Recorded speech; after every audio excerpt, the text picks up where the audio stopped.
Du sable, le soleil qui joue à cache-cache. Il flottait comme un air de vacances ce week-end sur la plage de la Grande Conche à Royan. Mais ne vous fiez pas aux apparences. Derrière ce disque qui circule de main en main, se cache un sport particulièrement exigeant et physique, l'ultimate frisbee. Un joueur ultimate, c'est un joueur qui est assez complet partout, que ce soit en détente, en sprint, en endurance. Donc ouais, c'est un sport qui est compliqué, surtout que là, c'est la saison beach. Après, on a la saison outdoor, donc sur herbe, c'est la taille d'un terrain de foot, enfin d'un demi-terrain de foot.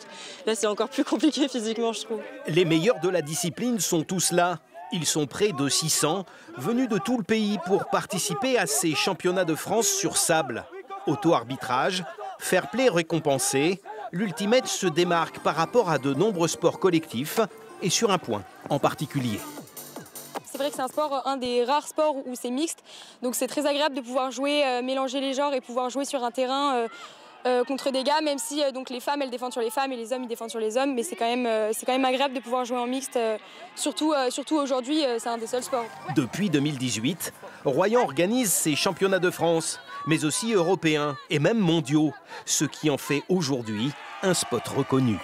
Royan est une grande place pour les compétitions sur sable, évidemment. Il y a une plage incroyable avec une surface qui est disponible parce qu'on est capable de mettre 15 terrains sur la plage.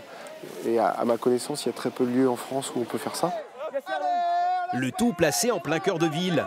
Une configuration idéale pour la notoriété de la cité balnéaire comme pour les affaires. Les retombées économiques sont effectivement palpables puisque plus de 600 joueurs par week-end ou 700, ça dépend du nombre d'équipes qui jouent, eh bien c'est entre 25 et 40 000 euros sur le week-end.